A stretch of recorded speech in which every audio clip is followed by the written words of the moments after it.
Accueillir le speaker précédent et suivant, c'est Hélène Paulmier de CHR numérique avec la solution IPAC Hygiène qui va se saisir du micro pour nous expliquer la vie, l'idée, le développement de cette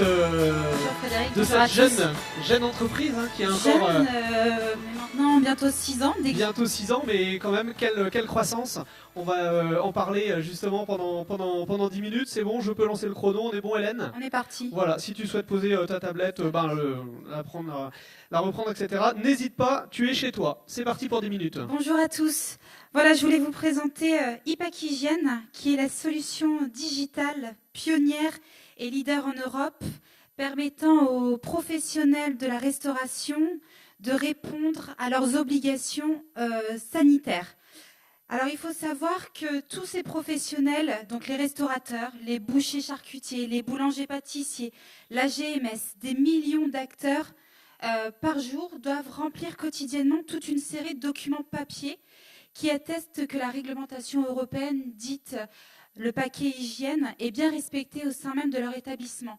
Le but étant de garantir la qualité et la traçabilité des produits entamés, de garantir l'hygiène au sein de l'établissement et enfin et surtout garantir une sécurité alimentaire optimale vis-à-vis du consommateur final.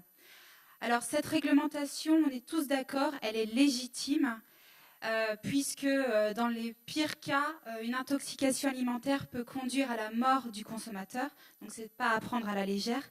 Mais il faut savoir que cette réglementation, pour faire le suivi, pour remplir toutes ces obligations, est extrêmement complexe à mettre en œuvre et chronophage pour le personnel en cuisine. C'est de ce constat finalement que notre dirigeant, donc je ne sais pas si on peut avoir la slide suivante. Ah oui, alors les slides, c'est ici. Il faut travailler en plus. Ah, faut travailler, ouais, c'est ça. Je peux le faire, sinon. Yves Rallon, effectivement. Voilà. Restaurateur, Tout à fait. Voilà. Donc, partant de ce constat, en fait, Monsieur Rallon, notre dirigeant et fondateur de l'entreprise, a créé IPAC Hygiène. Alors, effectivement, Yves Rallon est un ancien restaurateur et pour justement faciliter le travail de ses équipes, a réalisé cette solution à la base, on va dire, maison, puisque l'objectif premier, c'était simplement de simplifier le quotidien et le travail de ses collaborateurs. Et au fur et à mesure, voyant que ses collaborateurs prenaient presque plaisir, on peut dire ça, à faire ce plan de maîtrise sanitaire, à remplir toutes ces obligations, s'est dit que ça pouvait être très certainement utile pour ses autres confrères pour être en conformité. Voilà, le but final, finalement, c'est pour nous tous que l'on mange dans des établissements, dans des restaurants, dans des cantines ou plus tard dans des EHPAD en toute sécurité. Une solution faite maison, dans la restauration, c'est quand même c'est mieux. Genou. Ouais. Alors, Monsieur Rallon n'a pas pu répondre présent aujourd'hui à un cas de force majeure, malheureusement, mais il va être là via une vidéo, il va vous présenter l'entreprise et, je dirais, notre success story.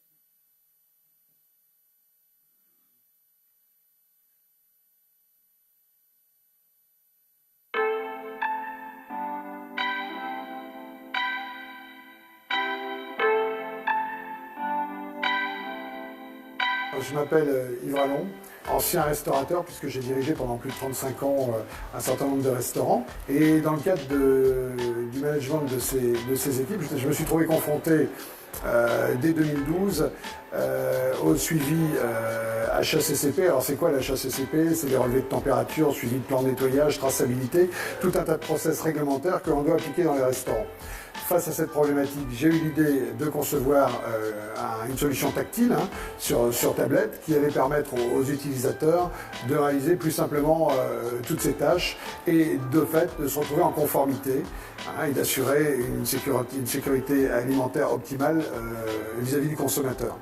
Nous avons donc créé la solution IPAC Hygiène, aujourd'hui distribuée sur l'ensemble du territoire français et également au-delà de nos frontières. Plus de 20 000 utilisateurs sont équipés de notre solution. Qui a placé cette innovation leader sur le marché, c'est à mon sens le fait d'avoir associé l'humain au numérique. Nous avons associé beaucoup de services autour de cette innovation, autour de la solution IPAC Hygiène, en formant sur le terrain et sur site tous nos clients, en les assistant avec une hotline 7 jours sur 7 et en les accompagnant de façon générale dans la mise en œuvre, dans la mise en place de cette solution. Notre société a donc grandi très vite puisque nous sommes passés de 2, 3, 5 à plus de 70 collaborateurs aujourd'hui.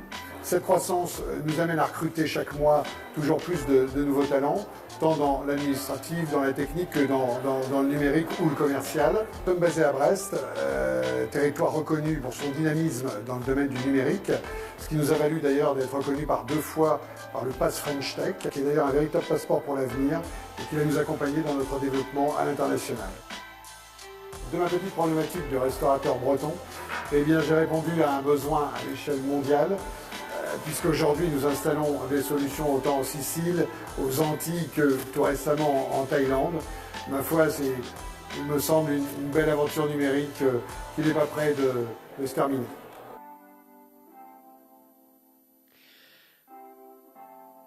Voilà, on voit la très belle croissance d'IPAC Hygiène, effectivement, Pass French Tech, qui veut dire en gros entreprise en hyper croissance, et avec effectivement une croissance très forte, on le disait, 70 collaborateurs, et on dit souvent qu'une start-up part d'un besoin, identifier un problème et y répond, et c'est vrai que Yves Rallon, du coup, a identifié vraiment en tant qu'ancien restaurateur, le côté que, grosso modo, je vais schématiser, mais que papier et cuisine sont pas forcément compatibles, et qu'il faut digitaliser toutes les informations en cuisine pour des raisons de traçabilité, de sécurité, tous ces éléments-là, quoi.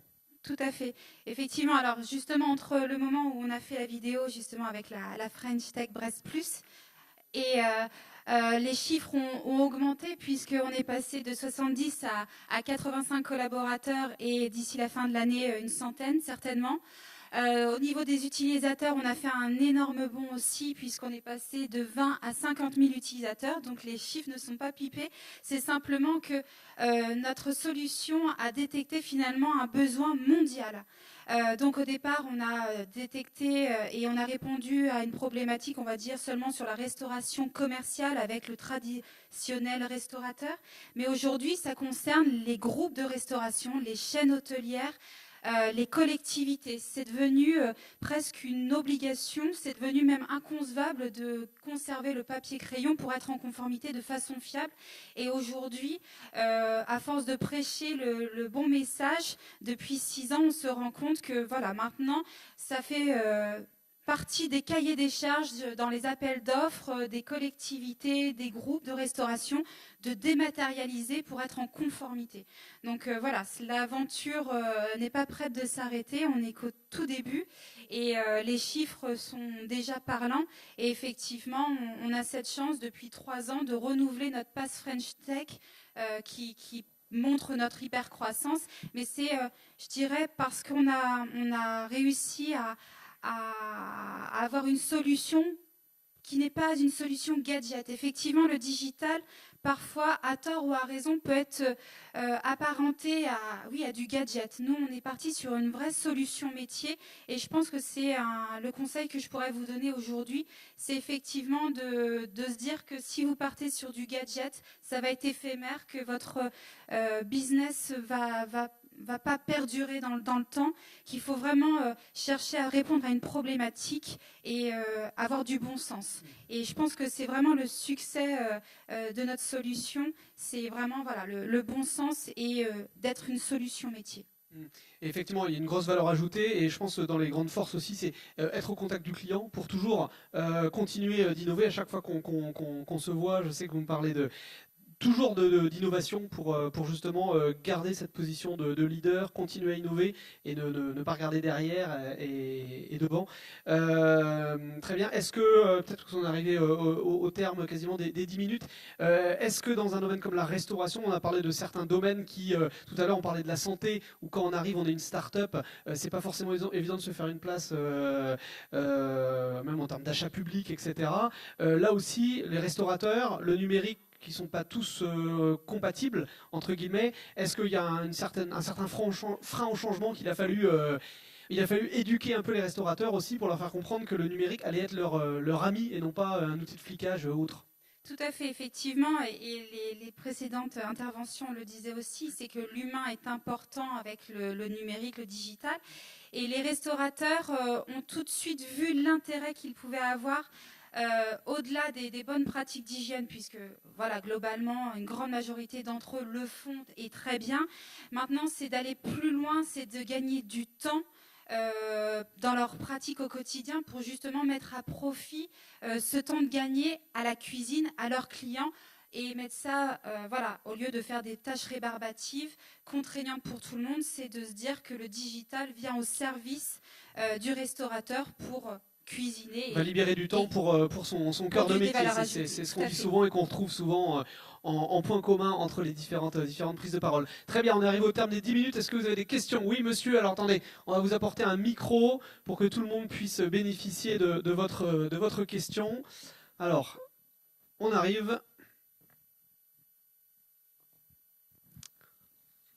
Alors, on vous écoute. Bonjour. Vous m'entendez? Oui, très bien. Bonjour, Jean-Yves Bénard. Je suis un ancien directeur des AT, enfin CAT pour ceux qui ne connaissent pas. On avait donc une cuisine centrale avec un restaurant. Et votre système est absolument fabuleux pour les travailleurs parce qu'ils peuvent être complètement autonomes dans la démarche HACCP. Et je trouve ça extraordinaire. Et je trouve que le numérique est super intéressant. J'avais une question tout à l'heure par rapport aux chaussures Bessec.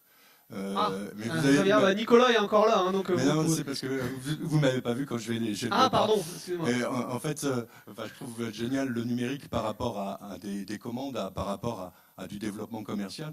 La seule chose qui m'inquiète, c'est que j'ai vu une vidéo d'un véhicule aux États-Unis complètement autonome qui va chercher dans les entrepôts les produits et qui va livrer directement chez le client. Et ça m'inquiète parce que je me dis que s'il n'y a plus de salariés, il n'y a plus de clients, enfin il n'y a plus rien, quoi. Donc c'est une question en fait que je voulais poser. Ok, ouais, je reprends la réponse là-dessus. Souvent, ce qu'on dit, c'est que le numérique va permettre de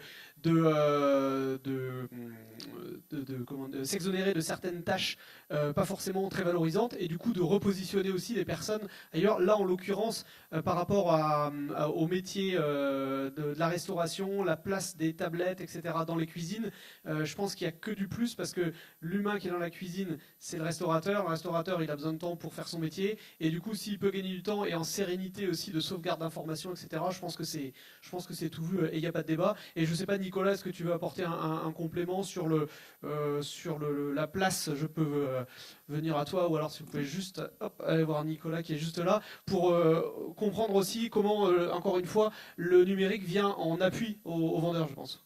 Je peux vous rassurer, il y aura toujours des humains. On a besoin d'humains.